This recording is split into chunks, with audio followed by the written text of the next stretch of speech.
once again, episode 112.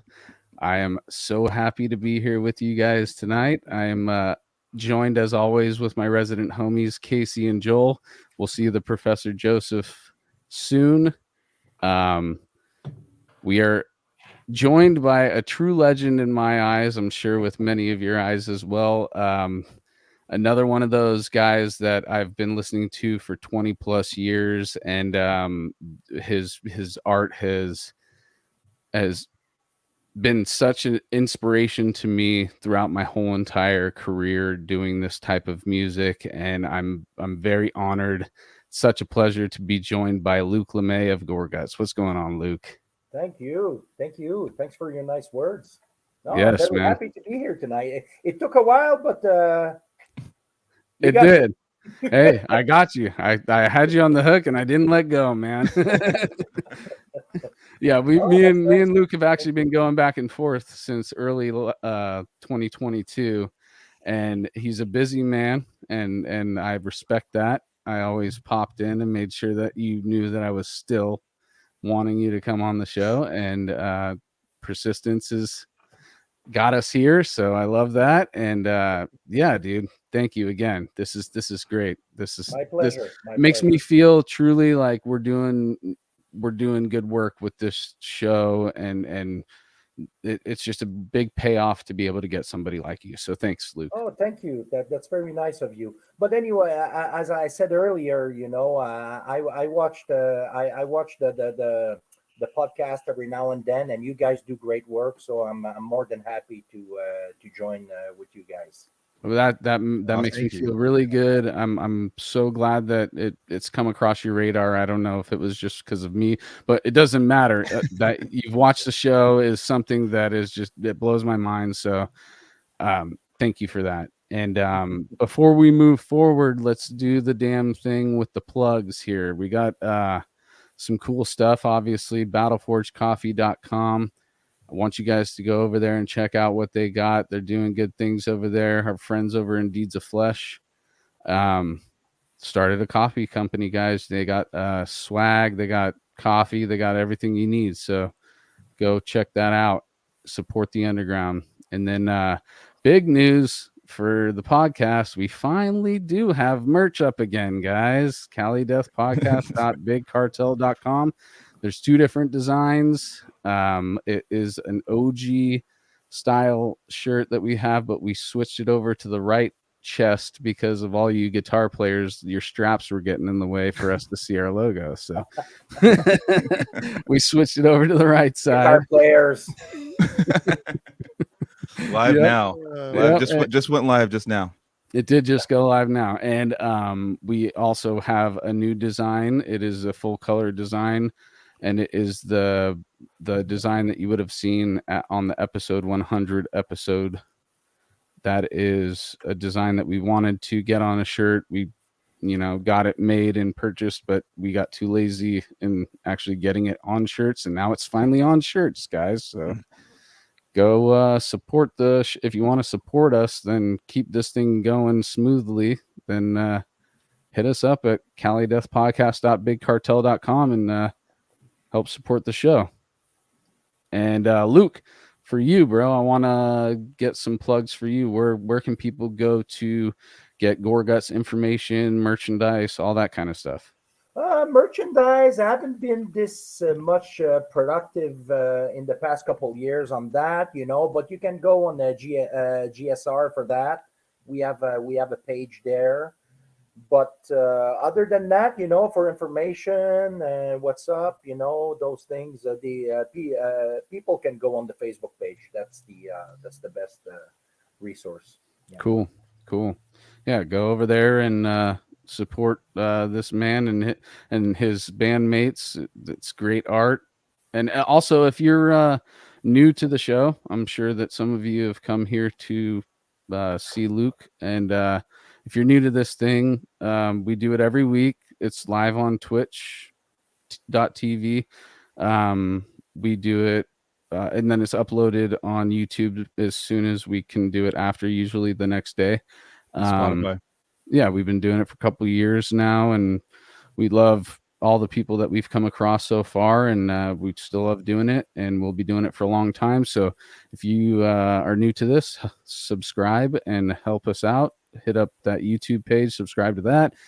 I'll follow all the social media, Instagram, Facebook, Yeah, it's blah, blah, blah, also blah, blah. Joel mentioned Spotify and Apple Podcasts are on there as well. All that, yeah, Yeah, we're all Spotify, over there. And Apple Podcasts. and if you're new to Twitch, subscribe to our show too. Oh, yeah. Here. Get twitchy with it.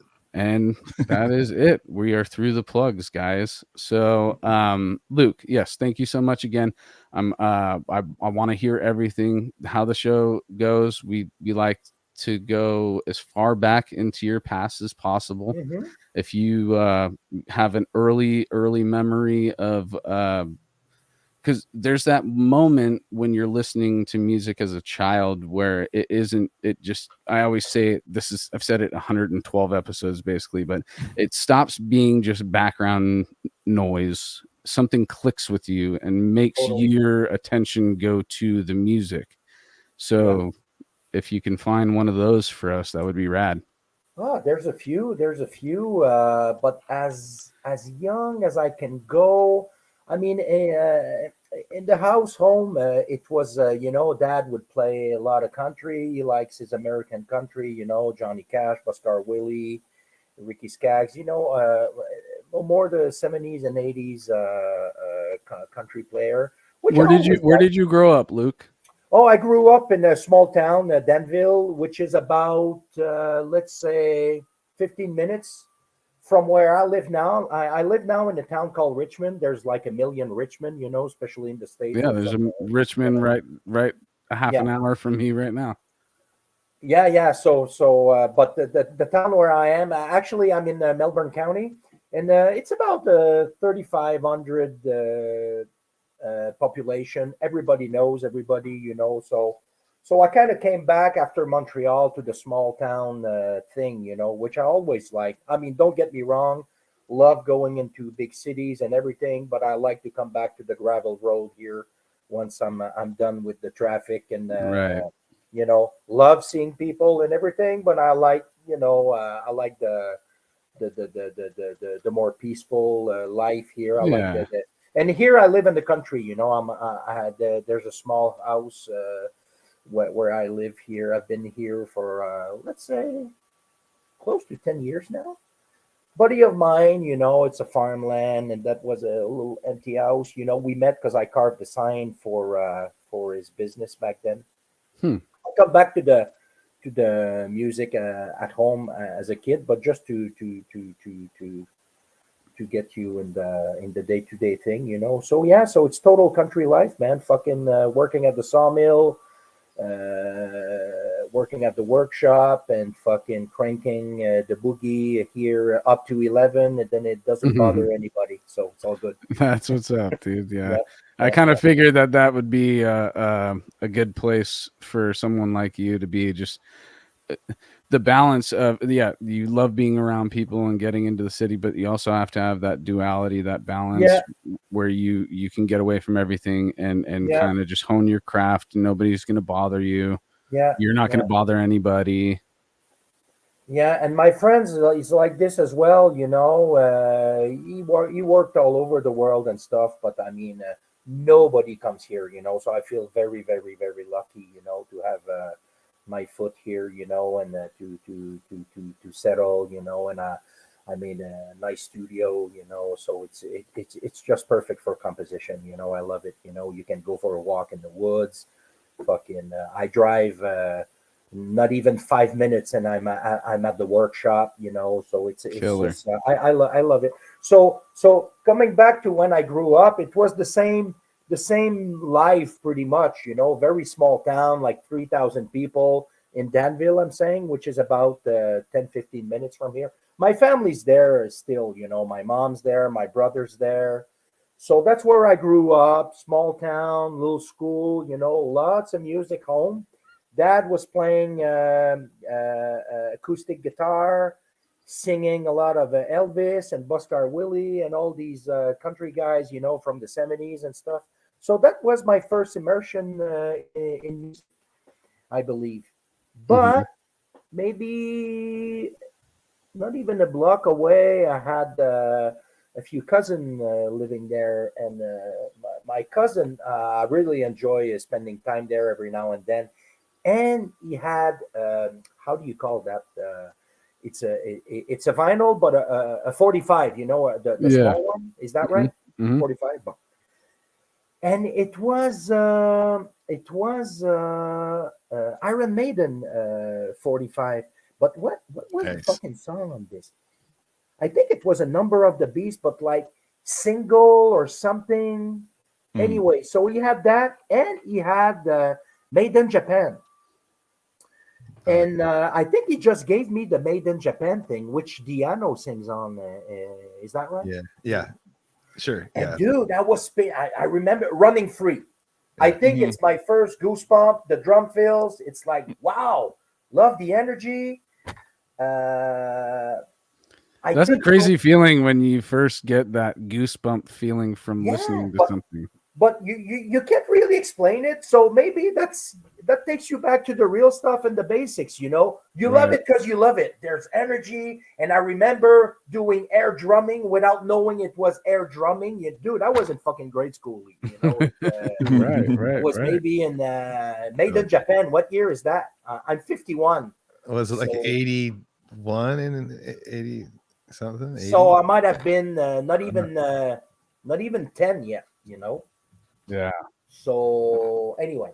How did your dad, like, I mean, being 81. from Quebec and stuff, how did your dad get into country? You know, like that's such a kind of a for That's a being good like, question. You know yeah, what? because it's Because I bring it up all the time in interviews. You know, how Mhm. did the music relationship with music started and everything? Of course, that. You know, we yeah. had those 8-track cassettes in the pickup truck Mhm. going on fishing trip, and he would sing the lyrics roughly right. You know, Yeah. but he speaks good English, no problem. You know, but Yeah. that's a very good question. Maybe but him as a teenager, I remember seeing picture of him jamming. You know, of course the big Elvis thing. You know, and Mhm. when I remember home, we had this. But I mean, he had a box with music sheets, Mhm. Mhm. and he had this Elvis book. Like those Beatle book. Which anthology or whatever. Right. So I remember not reading music yet, but being always liking being into around music books, and every Sunday would take out the box and fucking jam pretty much all the same song. Oh, he was big fan of Willie Nelson as well. So Okay. Okay. big fan of Willie. Yeah. So that was it. Yeah, yeah, And you yeah. guys are kind of doing the same, like living the same lifestyle of like, you know, because whenever I think of country, I think of like American guys, like oh down the country blue, you know, like like, and it's I've heard a lot of people in other countries that actually listen to that style of music, and it's I don't know, it's just new for me to hear that because I don't really hear people listening to American country outside of America because they're just like And red, Right. white, and blue, and like you know what I and mean, and, like and it's Joel, is that right? yeah, yeah, Sure. Joel, and Joel, because we have country in Quebec, yeah. like French singing country, Oh, and okay. we call that Western. We don't call that country. Oh, got Mm. it. So Western means it's going to be country music, and we have those big festivals here on fairs and this and Interesting. that. But they're going to sing in French, and dude, that never clicked with me. And I'm Yeah. French speaking. But first, and I don't even have to think about it. And you hear a song you like and you hear a song you don't like. You don't have to think about it for fucking half Yeah, an yeah. hour. Yeah, yeah, So makes same sense. thing, this French country music aesthetic. I like to talk about music as aesthetics. You're gonna hear Yeah. me maybe often related to that. Mhm. Mhm, And mhm. that sound never made it, because maybe that's why. Maybe it's because I grew up with the English sounding one. Willie, Johnny Cash. And I kind Mhm, of mhm. I like this aesthetic better. And growing up with this music. A couple years back, I took for a while, I subscribed to Sirius, just to listen to other stuff. And dude, I was always on the fucking country music channel. I love it. It always stuck with me. I'm not buying any records or whatever, but it's, let's say we're on tour when we go through Tennessee and there's country music. I'm not gonna be like, dude, switch the fucking channel. No, I love that sound. I love that sound. So. Yeah, yeah, like you said, it matches the aesthetic of like driving through the country, or whether it's in Quebec or in. Yeah. It kind of just has a. It's like listening to. Sometimes I don't listen to a lot of black metal, but like when the clouds are low and it's all like murky, I'm like, oh, it works right now. And just the aesthetic of it. Yeah. There's every place. There's always a new place that can charm us, and there's a soundtrack to that we like. Some, but I totally get what you're saying. Yes. Definitely. But this being said, I didn't grow up like on farmland or in the country or whatever. Mhm. We live like in town, but I mean, it's fucking 3,000 people, downtown. You go full circle pretty quick, Right. But but music wise, I think that was the very first aesthetic style, music style that I encounter. Can I say that? Yeah. Yes. Yeah. Yeah. So and then older sister, but she's like a year and a half, 2 years, let's say 2 years older than me. Dude, Shout at the Devil, Loverboy, the rock, the good rock guitar. The dude, she was cranking the fucking tape, and we had a common wall. And you can hear it. The music is so loud. I mean, but that I'm very grateful for that. That was never a complaint in the house. Hey, put down your music; it's too loud. You like it? Just crank it. My parents were the same way, dude. Yeah. They may not have liked my music, but they never told me to turn it down because they figured, he's safe in his room enjoying art It's right healthy. now. That's a healthy buzz, So Yeah. So that's another music, that I encounter. But How much older is your sister? I'm sorry. How much older is your sister than you? My sister is like 2 years, and I have a younger brother. But he's more into. He likes his country. He likes his jazz more. Okay. That's his thing. So I mean, Nice. like his metal every now and then. But yeah. But we're very different music. And he's accomplished guitar player. He teaches guitar, and me, that's something I never did, teaching. But and jazz, we never listened to jazz home, but at some point it clicked with him, So we have all different tastes, So that's good. That's a good starting point to have all those tastes. I'm sorry. Floating around it. I was going to say that's a good starting point for you.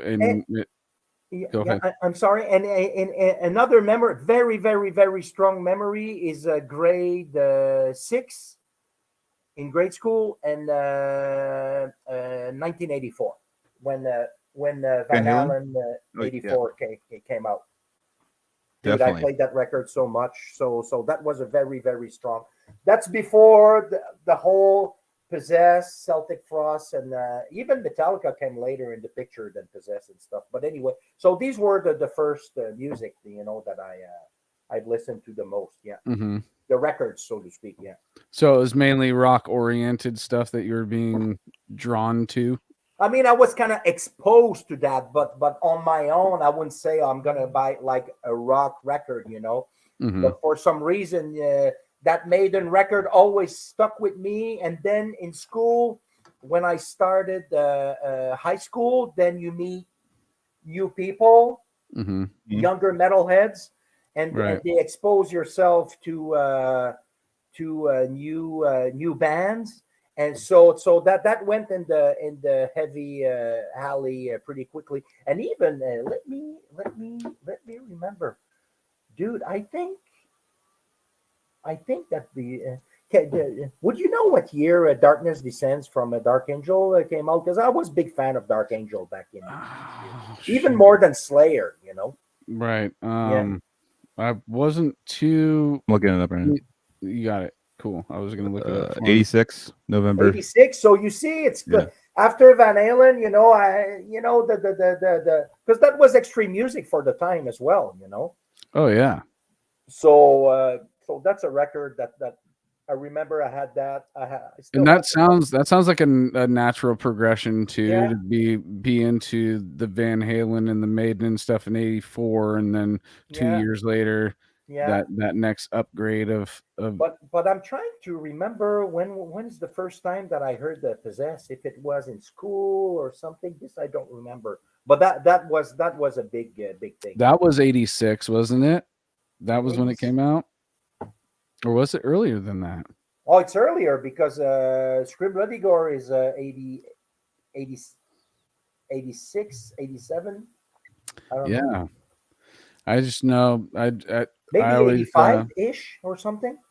I always read the story that those guys were in high school in San Francisco and trying to define their sound, and they came up with the term death metal. That is the origin story of the term death metal, is them being in class trying to categorize their music. What a beautiful accident. Yes, exactly. Yeah. Man, they had a song called Death Metal. You remember? Yeah, on Seven Churches, right? Yeah, Right. You gotta as a fan of death metal, you should at least check out Seven Churches by Possessed, of because course. That, arguably, that's what started it all right, as a music taste for me, but it didn't make me pick up a guitar yet. But we were getting closer, you know. But that record is very, very, very, very important for me. Very important. totally. Yeah. So you were talking about getting into high school and meeting new people. Yeah. Tell us about some of the first friends you met in high school that were exposing you to the more extreme stuff. And Yeah. So yeah. there's a friend which we actually spoke over. We're still friends today, you know. His name's Frank. Mhm. So I might mention him down the road a few times, because you see, he had a big influence on me, you know, and he made me meet other people, which led to what I'm doing today. But you'll see. So for first year of high school, you know, you play smart ass kid, blah blah blah, and you want to be a little tough, you know, and you listen to metal. So we kind of got together quickly, Frank and I.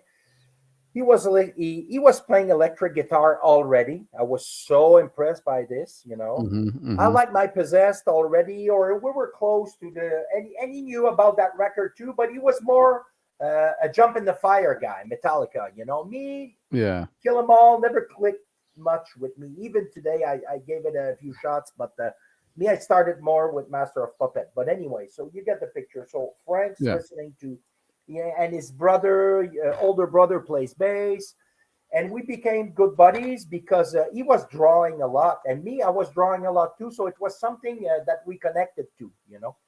And then we like to draw like fictive band name logo, and we would show like let's say, oh, check this out, you know. I mean, these weren't even real bands, you know. We were just Right. drawing band logos, you know. And Totally. we really like doing that. And I would spend time at his place, you know. I would watch him and his brother play, and I was like, holy shit, this is so much fun, you know. And he had a very big influence on me on that. And he liked Possess. And I remember one weekend, that was an important weekend because his parents were away, and his older brother had a bunch of friends at the house who were playing pool and blah blah blah. And one of the guy brought Morbid Tales and Hellhammer Apocalyptic Raid on tapes. And dude, I remember we spent the whole weekend in his room, and we were just flipping the tape all the time, and his Yeah. Possess and Celtic Frost, and we were like, dude, that's the shit, you know. So Yeah. it was getting more extreme. And I remember first time I heard Rain and Blood, it was at his place as well. So he had a big influence on me on wanting to play electric guitar. And then when Scream Bloody Gore came out, I said, that's what I want to do right away. You know, Yeah. I really want to do it. So now now I jump, you know, for the full thing. So my dad had had a Ovation guitar home, which I could plug in a little amp, but I didn't have any distortion or anything. And I remember him complaining, stop detuning my guitar. I would tune it down to, and then he wanted to play his country, and it was like all flappy strings, and the neck, I didn't take care of the neck at all. I didn't know any of that thing, anyway. So that's when I started to learn, by ear. I remember like The Exorcist, that the riff, and yeah. So and then the first guitar, I put some money aside, and it was in third grade of high school. I say it this way because you guys have different way of right. So that would be called a junior year for us. Yeah. So winter of the third year of high school, I got my first electric guitar. Yeah. Little DOD red distortion thing, which sounded like crap, but anyway, hey, you work what you got. Right. Yeah, now it's like I got the 2X effects and the whole thing, the boogies and everything. But back then that was it dirtied up it dirtied the signal up. That's all you needed. Just need a little dirty of the just dirty it up. Exactly. Yeah. So and then starting to learn some. I think the first riff I learned was March of the SOD back then. Nice. Yeah. I don't know why I was going to ask you, because I was listening to I was working today and I was listening to some Gorguts, and I was listening just on live stuff on YouTube, and it randomly went to SOD like out of nowhere. And I've been listening to a lot of SOD lately. That was huge for me and back in the day, like Billy Milano, and I remember meeting Billy Milano. Huh? Oh yeah, I remember meeting Billy Milano. He came to one of our shows when we were on tour with Suffocation. And I was like, oh fuck, that's Billy Milano, like in Austin, Texas. I was like, whoa, that's the scariest guy in metal to me. That's like this, he's like the toughest guy in metal. So but no, that was a huge for me, like thrash wise, like that was. Oh, I played that record so much. And what else in Game Over from Nuclear Assault. I love that record nice. So much. That was my thrash record. I had Crossover and Dealing with It from DRI. I really enjoyed that music too. Yeah. Hell yeah. So it sounds like you were really into like Danny Lilker in the beginning, because we got SOD and we got Nuclear Assault. That's right. Yeah, but that wasn't. I didn't get to those records because he had a foot in each of these bands. It just happened by accident. Right. I mean, of course, I connected the dot, but first thing first was like, oh, I love these songs, So yeah. Right. Definitely. Yeah. So okay, you got your first guitar. Now tell us about the process and how long it took to get to a point where you're playing with other humans. Yeah, so I get the guitar, blah blah blah, still drawing logos and this and that, and I remember, the Do you save any of those logos still? Do you still have any of them? Oh no. I'm so bad. That would have been cool to see. Like my lyric sheet and everything. I don't. I just no. Yeah. No, but I'll come back to the drawing later. But one of the oldest drawing that you can find is the Immolation demo that I drew that in those years. Okay. Yeah, we should pull that up at some point. So I'd like to be. I'm telling these guys we should pull that up at some point, because I'd like to see that just to their get a second feel demo of what you were doing. Yeah, the drawing was my way to connect with them, and I became friend with Rob and everything. So that's maybe one of the drawing from those years that you can find. So yeah. So anyway, get the guitar. Starting to jam, and then then I remember I got Schizophrenia from Sepultura in those years on vinyl, and I remember learning by ear From the Past Comes the Storm. Holy shit, man, that was so that really got me very serious, and got to practice, and I was really disciplined, right. With this. So I get my guitar, and then my buddy Frank, we're still in high school, and then he starts his band. It's called Damaged, and it's more thrashy. They're playing a lot of Creator, What else they were playing? They weren't playing any Metallica cover. They were more Creator, maybe some Megadeth. Tabarnak, I don't remember.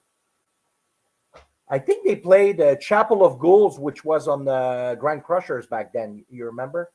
It was like one of the first Morbid Angel single, that came out. And anyway, so Frank he's got a band, but it wasn't with his brother, and it was pretty heavy and everything.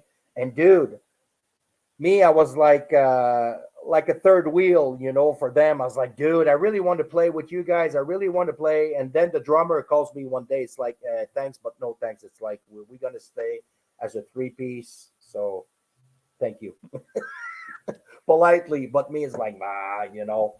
Yeah. Like too enthusiastic. It's like, okay, relax. No, we're going to do our things. And okay. And then I try to find people, and it's not really working.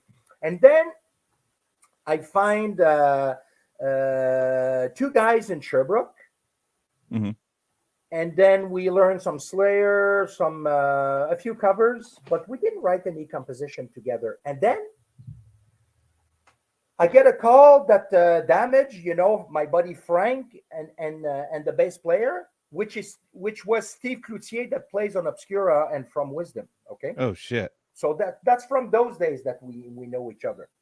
So they moved to Quebec City, and they kicked the drummer out, which is Stefan, that plays on Considered Dead. Okay. Oh wow. So and Stefan, to me, very good drummer. So that he's the one I need, to get my shit together. So we met in the summer of '89, August, and we started Gorguts. So that's how it started. So I didn't have like 20 bands before or whatever, I played with the 2 Stefans, which form Purulence with Big Steve. And me, I went with Stefan, that used to play with my buddy Frank, when we formed Gorguts, and that was it. Yeah. That's So awesome. starting off with Gorguts, like what was your first initial I'm sorry, like what was? starting with Gorguts, like what was your first like goal? And Anthony had to restart his computer because it was freaking out.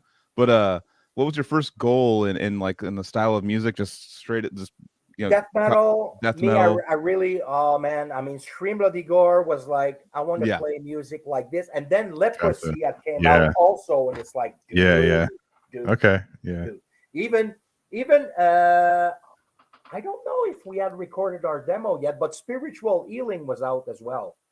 Okay. So we had that, in the on our radar, so that really raised the bar, because dude, Spiritual, all the leads and everything with Murphy and the execution, even Leprosy, it's, dude, that didn't take a wrinkle. You listen to that today for all those old school death metal fans, Wave or whatever, and that didn't age at all. It's very well executed, and it sounds great. That's a good question. How did you come up with the name Gorguts? That's a good question. Thanks for asking. It was our friend Bob, where we were rehearsing, and blah blah blah. So we have been, and he was a drummer, and he played with other friends of mine. And he was a big horror fan, Fangoria. And dude, I think at some point his day-to-day car was a fucking hearse. Is that what we say, hearse? Yeah. You put the gasket into it. Yep. So he was really into horror and all those things. Yeah. And I remember him telling me one day, it's like, hey man, when I have enough time, I would like to do this side project all about horror.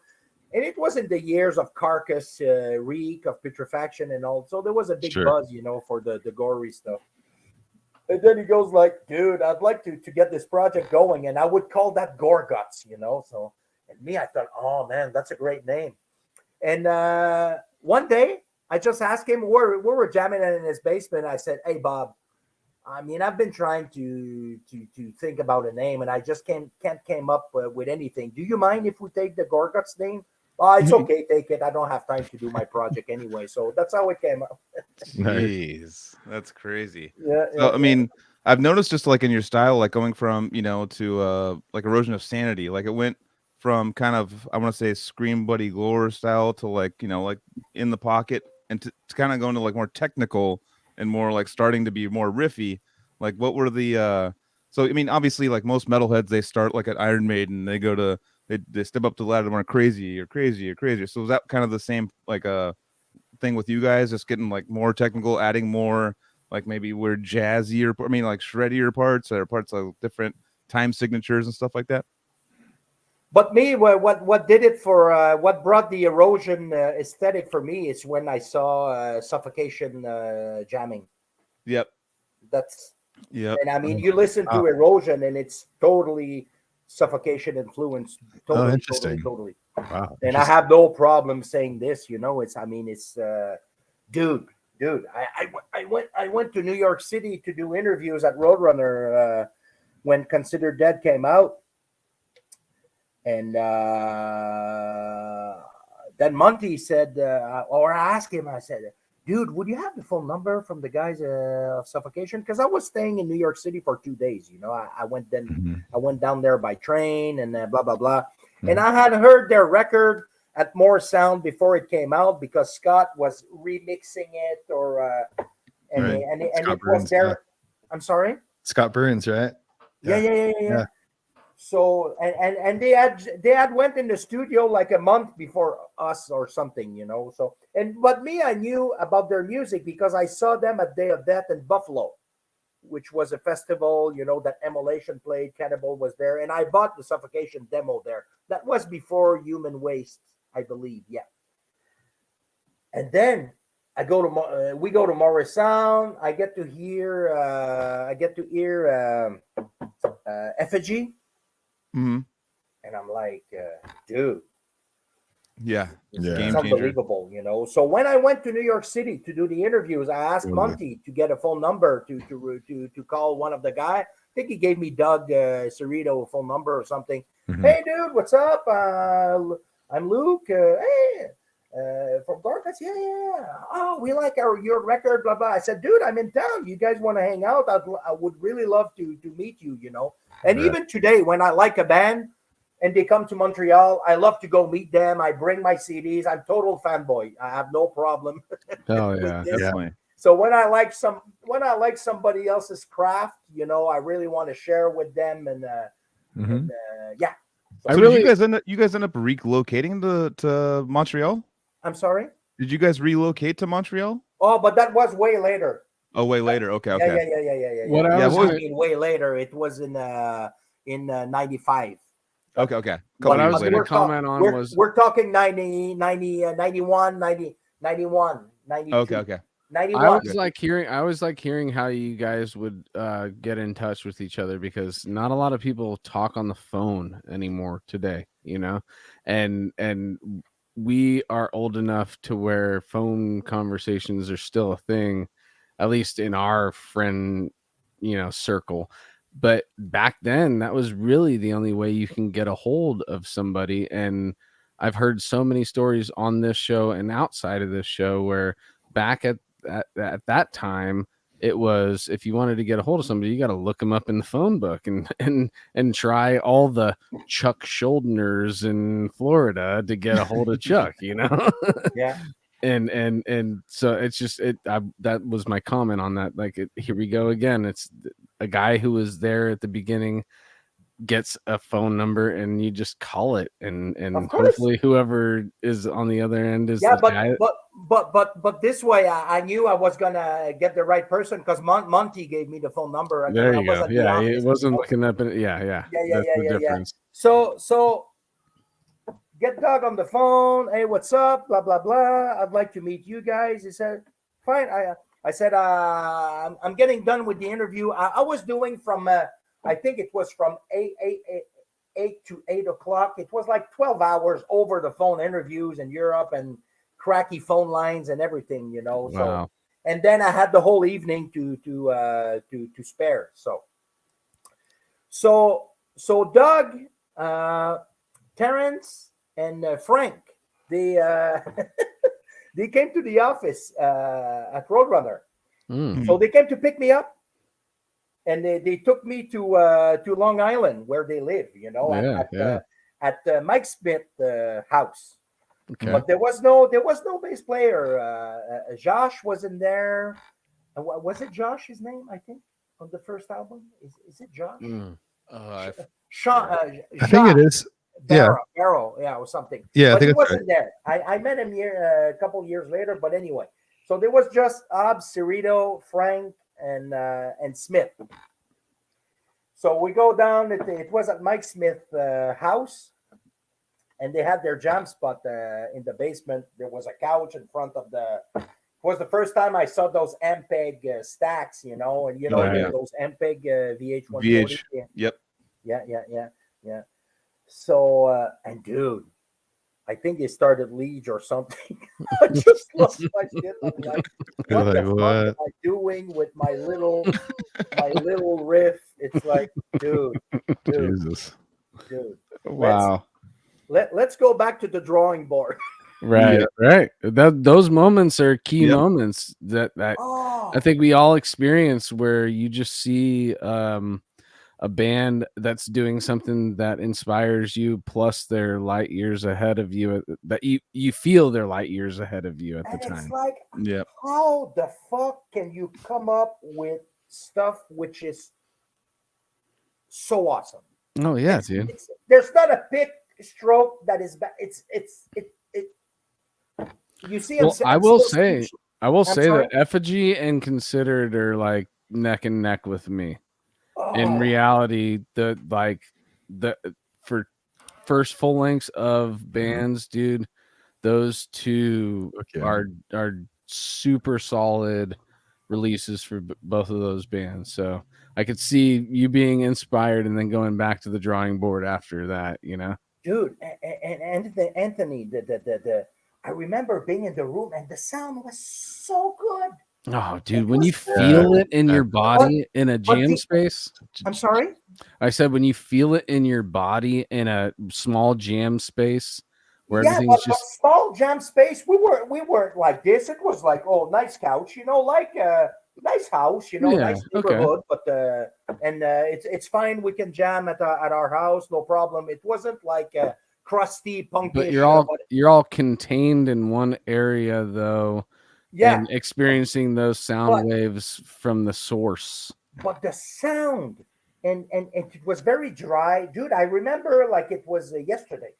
It was very dry, very clear, but the execution, they play so well. So that's that's kind of an important part in the equation. So it sounds good too, you know. Yep, your finger. But they had something, those super fast palm mutes and everything. I just lost it. Yeah. And I sang Infecting the Crips with them. Hell yeah. You know? So just a parenthesis like this. We just released not we, but a book was a comic book was released in Quebec. Before Christmas, and it's the biography of Voivod, Despise Icon, us. There's Forteresse, and Anonymous. And in our chapter, you know, that tells the story of Gorguts. So you have that moment. It had to be in there, you know. So you see me in the couch watching that play, but on the cartoon, it's very funny, you know. So I'll have to check that out, dude. There's nothing like that moment when you see a band like, oh, you think you're pretty good, you know, yeah, we're doing pretty good. Then you see another band, you're like, what the fuck? Why am I even here? I need to read. I was like, consider my whole life. Like, what's going on? I feel, and we became very good friends to this day. You know, Suffolk, they play in Montreal. You know, hey, how's it going? Or we see them in festival, and it's like that first day. You know, it's just easy go, nice people. It's just awesome. I kind of feel like with Montreal, though, Montreal is very, like, when we'd always play Montreal, it'd be great. It'd be huge crowds. There'd be so many people in other bands, and I could feel. I don't know if it was like a healthy competitiveness in Montreal with the other bands there. and they kind of like kept leveling up and being, oh, we're doing this crazy thing, but, you know. but I would say I totally hear what you're saying, but I would bring in a way one kind of inspire in a way that you kind of so behind closed door you kind of want to step up your game a bit. Yeah, right. So that's exactly. how I felt when I saw them perform. It was so important for me. It's a healthy competitive relationship. Yeah, but I see this as an inspiration. It's Oh no, it's totally exciting.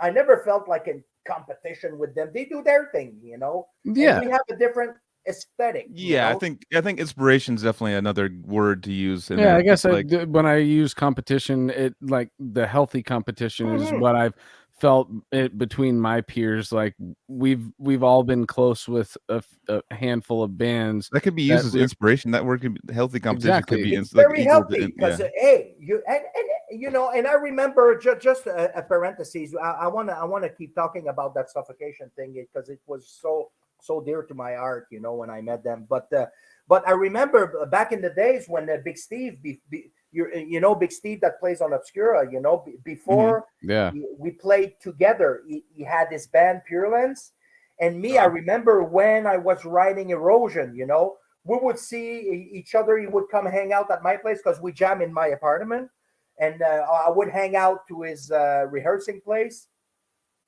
and I would say, "Hey, dude, check it out. I'm going to play my new song to you." And he would play his new song, his latest to me, So that was this type of inspiration, So it was the same thing, That's how I always pictured it, towards Suffo, because we always had very, very different artistic languages, Yep. And to come back to Erosion, to me, it was my way. Now I see it. It was, to me, it's like an ode to their craft. And then people say, "Hey, why don't you write stuff like Erosion again?" I said, "Dude, you listen to Suffo. It's okay. We don't need two Suffo. They do it." And I'm not even getting to the ankle of fucking Hobbs, when you see him pick and everything. So it's like that right hand of Hobbs, Jesus. That means holy shit in French, by the way. Okay. Yeah. It is next level shit, dude. Dude, when they played at the Fofun in Montreal, Joel, you've been at Fofun or? Oh yeah, we played there a few times with them. We played there with the stuff a few times. So dude, I love that room. Yeah, it sounds good, and it's really. Is it still there? It's still there, right? Oh yeah. Okay, good. I heard a rumor that was going away. Okay. Yeah. No. I went to see Revocation this fall there. Oh, nice. With Crisian and stuff, and and Suffo, when I saw them there the last time, it's like, dude, I just lose my shit, and dude, I make sure I'm in front of Hobbs. Yep, me too. Yep, and I'm fucking. I don't like the word watching. I'm like, absorbing. Yeah, and if you blink, it's like a second that you just missed of the show, and you're pissed that you blinked. Yeah, it's no anyway, that when we saw him on the last Suffo Atheist run, same thing. Posted up right in front of Terrence, and no matter how much I tried to pay attention to everybody else in that band, my eyes just go back to default stare at Hobbs, dude. He is, dude. The amount of guitar player that this man inspired, and myself included, it's and we don't talk enough about Cerrito because he was able to follow the guy with glasses, if you know what I'm saying, Dude, Cerrito with those giant hands and fucking giant, 6 foot something, and fucking dude, Pierce from Within live. Hello. I never got to see it, dude. I was too young, man. I had this old VHS tape of Suffocation opening for Deicide, like on the Once Upon a Cross tour. It was like 90. It was like Pearson Within in that. And I would watch it all the time and shit. And like, but Suffocation had broken up at that time. It was like right? Like when we all got into it, they were already like a year past. Well, me personally, they were a year past Despise the Sun. But in my artistic journey, they were so inspirational. So don't no wonder, dude. I was Frank's doing the reason why I started doing death metal vocals, dude. oh yeah, They're very, very inspiring of course. package, dude. It's I mean, we don't talk like with praise like I'm doing right now. They must have done something right, you know. Yeah. Yeah. Oh yeah. Oh Well. man, but you know that's what I like about art when I just can contain myself just talking about it, you know. So Yes. that's why we do this, you know. And that's why we do this podcast. Yeah. You know, Luke, after a show like seeing Obs performing, I mean, Yeah. Suffocation. No disrespect to Derek and all the boys. I mean, and what a fucking killer lineup they have now. They do. God. Very solid. Totally, Very dude. solid. Yeah. So me, I come back home after, you know, I have like hour and a half, 2 hours driving from Montreal, and my heart is so light, and it's fucking awesome. It's fucking awesome. Right. So when I came back to do those interviews at Roadrunner, that was a big leap, you know. But and I was meeting the boys at Fofun because we were playing with the Dead Horse. Mhm. We had a show on that day, and I remember, you know, I think they already had line check or something, or somebody came pick me up at the train station or whatever, and it's like, guys, I had the same body language. I said, guys, I've seen a UFO on the way here. You know, it was the no bullshit face. I mean, Right. you Right. gotta see this. Life changing Just situation. pale, like yeah. fuck. I just saw fucking something crazy. Yeah, exactly. You're not gonna believe me, but Right. yeah. So that's and dude, man, I was so. And I remember when we hit the road with Cannibal and Atheist in '92, I was so that that evening was so important for me artistically that I remember. So when we hit the road, I think it was January or February of '92. I already had like almost half of Erosion written. I had like 4 songs. I remember a hotel room and playing riffs from Path Beyond Premonition. It was the 4th track I was writing back then, you know. So they were very, very, very, very inspirational. So that's why Erosion sounded like this. Yeah. Killer, dude. Oh, man, That's so awesome. sick. Luke, have you ever heard of a group called Spawn of Possession from Sweden? Of course. Yeah. Oh, okay. Well, Dennis, the drummer, he sent me a message specifically today on Facebook, and he's like, I can even read it, but he was like, "Oh man, he's like so excited that you're on tonight." What did he say? He's like, "Dude, just wanted to say that I'm really looking forward to Lemay. Gorguts is one of the most important bands to Spawn of Possession for sure. So cool that you're gonna have him on. If I can stay awake for it, I'll listen." But he's in Sweden, so it's like 9 hours ahead, so or 8 hours, something like that. Oh, that's nice. So Yeah, this is like 3 o'clock in the morning for him or something. Like that. yeah. Shout out, Dennis. Yeah, that Yeah. was. I mean, Spawn of Possession. I mean, coming as a a younger guy into the game and hearing them in 2002 or 2003 when I first heard them, when I was first getting death metal, I was like, "What the? This is like a new. It's like one of those level up things, you know? Like the bands are doing this now." And then, Correct me if I'm wrong, but me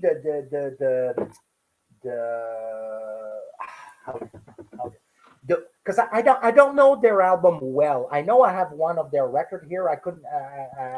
There's Like Cabinet. It's Cabinet that I have. Yeah, Okay. Cabinet. Which is That's the first that's the record. first one. Oh, it's the first That's one. my favorite they- of all time. But It's- were they at the same time when Necrophagus came out and everything? Yes. Yeah. Yeah. So to me, I see them more in this team aesthetically. Would that be right? Oh, and the Necrophagus, like a technical Yeah. death metal. Yeah. Yes. Yeah. Totally. I would say they're more classical influence than Necrophagus, though. Would you Okay. guys say? I would say they're more. I mean, like as far as like, both. I don't know. Gorguts, I would say, is more of an influence. Like it feels like it's classical mixed with Gorguts to me. If I didn't like sped up a little bit, it's Well, like, that's what I do. When I was listening to Erosion, it's like, oh, you speed that shit up. I was like, oh. It was like, Yeah. I started to hear the Spawn influence for sure. And also the like you like started that, like that fast. Oh, yeah, I was like, oh, Yeah. like, wow, you know. But I mean, Yeah. dude, to us, like, I mean, we're going to say this a lot tonight, but basically to me, you're talking about Suffocation and those early albums and that kind of stuff. Like even before Pierce and stuff, like for me, it was like, dude, like Yeah, Effigy, but it was also like Consider Dead and Erosion, dude. Especially like for me, like Effigy and Erosion, particularly, like those two would be like interchanged, like just like, that's nice. Thank you. and like Erosion just always just blew my mind, like Thank just you. all the rhythmic ideas and stuff. It was like almost like how Cynic came in with death stuff and like took it in this other direction. Like you guys did that with like the Suffo sound. It wasn't just all like, or I mean, Suffo is just incredibly diverse, but you guys took it in this whole other dimension. Thank you. So Definitely huge respect, of course. And then I mean later on, so moving past Erosion, I mean, then it just gets Obscura is next, right? Is that the next one? Yeah, after that. Yeah. So yeah, that's good. That's I mean, what Casey just said. Excuse me. Considered Dead and Erosion. Corrosion of Obscurity. You know. Those death metal titles. Those were my first introductions to Gorguts, and that what really solidified my love for the project. And then Obscura comes along, and I, knowing what I know now, that you were writing that material right after Erosion. Like there's a 94 tape that you guys did with a lot of that material from Obscura already back in 94. And that fucking blows my mind, dude, because I got that I don't know if it's a bootleg or not, but it was the demo compilation, and then comes Lividity. Do you remember that compilation? Okay, so I got that, and not everything from the 94 release is on there, but I think there's 3 or 4 tracks from that tape on there. And you realize I love hearing the beginnings of, like, I love listening to demos. Sketch pads. That's how I see them. Exactly. And it's maybe I love it because I already fall in love with the final product, and then I get to see what the beginnings of that, and you get to kind of feel what the progression was to get it to what it was when you guys finally did it, which was obviously because of contractual stuff that you guys were going through, and that's why it took so long for you to get that album out. But it really does blow my mind that material was already being put together in 94. At the end of 94, if my mind's right, we had like 95% of Obscura all written, done. Wow, dude. And we were sending tapes to record labels because we got dropped from Roadrunner, because the only tour we did for Erosion, I'll come back to Obscura right after. Mm-hmm. But just so you get the musician in the picture as well. So because Erosion was a bit delayed because of Roadrunners, they had some business, to strain it out. Erosion comes out a bit late, but just before it came out, Stéphane, the drummer, Sylvain, guitar player, they weren't into the band anymore. They weren't in a good mood or whatever. So they decide to quit the band like the same week. Wow. And but before that, we had changed Eric to Steve Cloutier, which played on Obscura and From Wisdom on bass. So Steve just moved to Sherbrooke, to start jamming with us. Then he's pretty much full circle with all the songs. And then Stéphane and Sylvain quit the band. And he's like, the fuck, man, I just moved here. What the fuck? I said, I don't know, man. I don't know what to tell you. It's their thing. But out of the blue, I don't know if it's a phone call or a letter that I got. You have an offer to go tour in Europe with your new record. And dude, we've never been to Europe, so we're like, dude, I'm not gonna miss this. I'll go for free. I don't care. Right. Yeah, exactly. So me and Big Steve were very good buddies. We were hanging out all the time, blah blah blah. And I said, dude, I just got this offer to go play in Europe. You want to come with us? You know, I can teach you the song. And he said, yes, no problem.